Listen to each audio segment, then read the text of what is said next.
Hey, what's up? Real Talks with Chris is back. Today I'm talking about Trump. The mainstream media is already going nuts trying to make this man out as a Nazi, among many other things.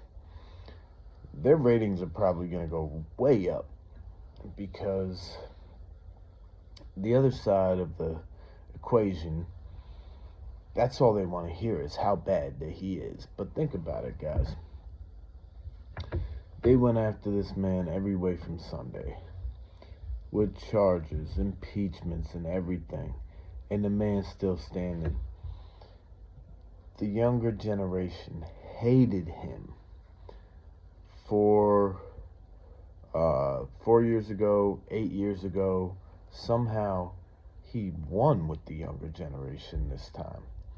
His philosophy of all publicity is good publicity is actually highly intelligent, because even if you're talking bad about him, you're still talking about him. You're not talking about anybody else.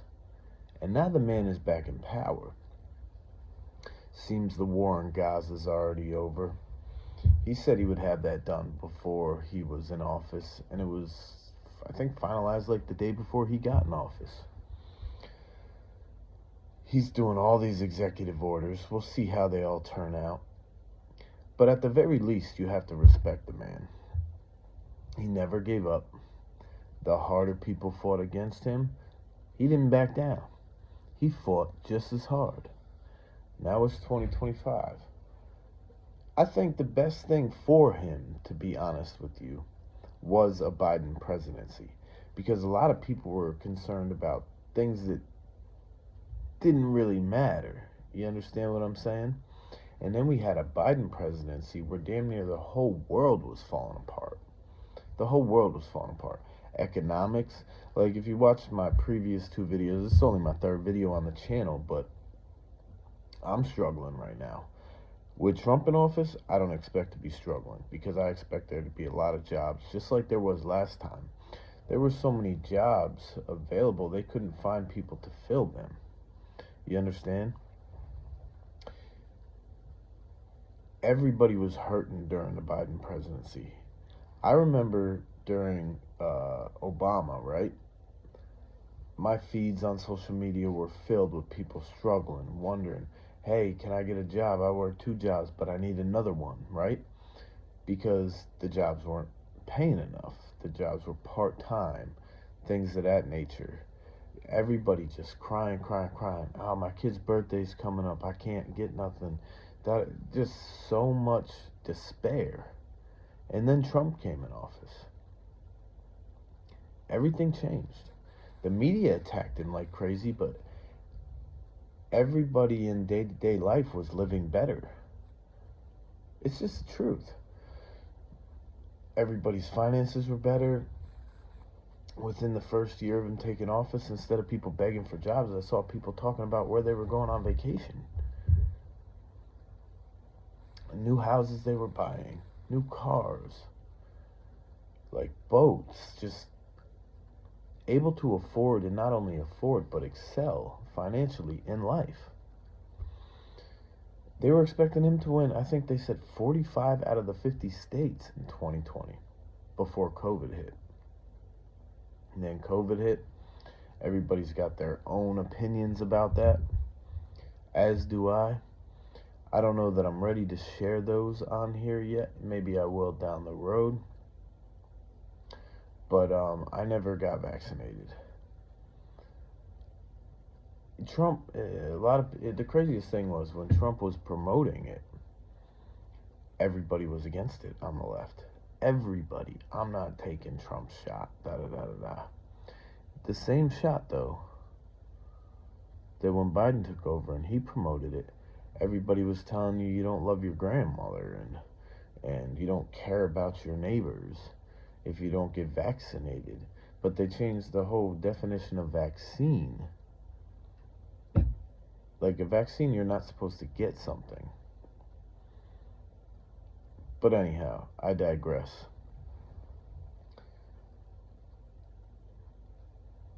I've seen how the news has covered him already. It's only been a couple of days. What is it, the 22nd?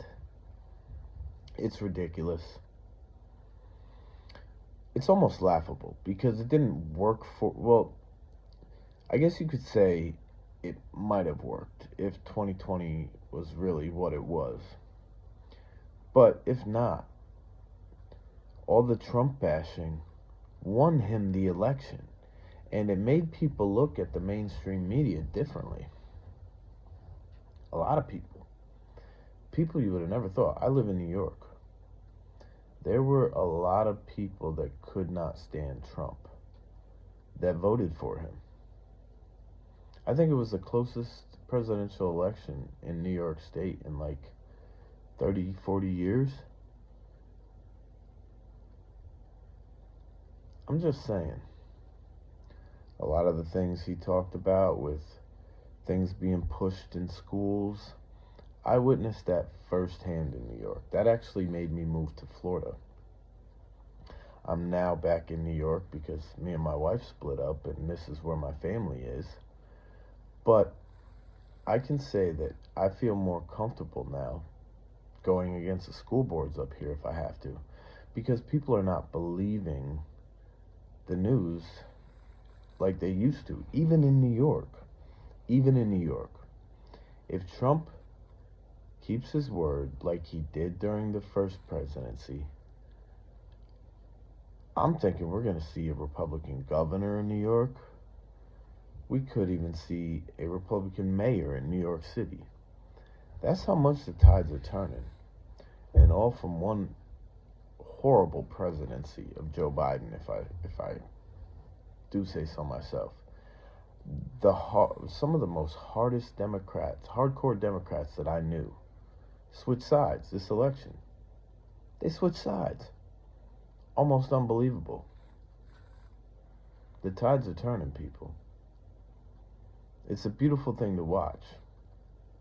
Now, I just hope that the right side, because I believe not only are they considered the right or whatever, but the right, I'm more a centrist. I have a few left-leaning views and a few right-leaning views, but I'm more of a centrist. But I hope that with all this power given to the right, that they don't overdo it. Meddle in, what would you say, like, affairs that don't matter. You know what I mean? Like culture wars. Let some of those die. They will die a death. Cancel culture is pretty much over. Just let it kind of happen itself. Let people see the insanity. But let's not try to make laws and govern and become totalitarian like the left was becoming. The left was trying to almost control every aspect of our life. Now let's not try to do the same. Let everybody live how they want to live. Nobody force their sexualities or anything like that on anybody else. Everybody, like young children or anything like that, everybody just live how you want to live and keep it moving. And if we do that, we'll be fine. And if we do that, we could have another Trump. You know what I'm saying? Not Trump per se, but another one like him. I personally think we need term limits. We don't need people in there from age 30 to 70 running our government every 8 years, because if we have term limits, then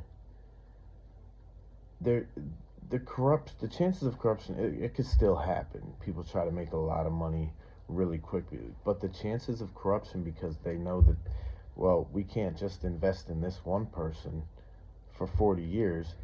Every 8 years max, we got to start turning to somebody else. And then a lot of everyday people, I believe, will get in these races too, because they're not going to be able to have to go against people that have been in the government for 20 years and have all the connections to all the money and this and that and the third. And more people like me and you will run for Congress, Senate, you know, state government, everything. Term limits is key. I'm down with this movement. A lot of the insanity had to stop. I'm grateful for this. Let's all sit back and reflect. Let's almost thank God Joe Biden had the presidency, because it was so bad. It showed us that what we really wanted and needed. Now, I'm going to expound upon this and more things in future posts. I think I'm going to keep this channel because I have a family channel.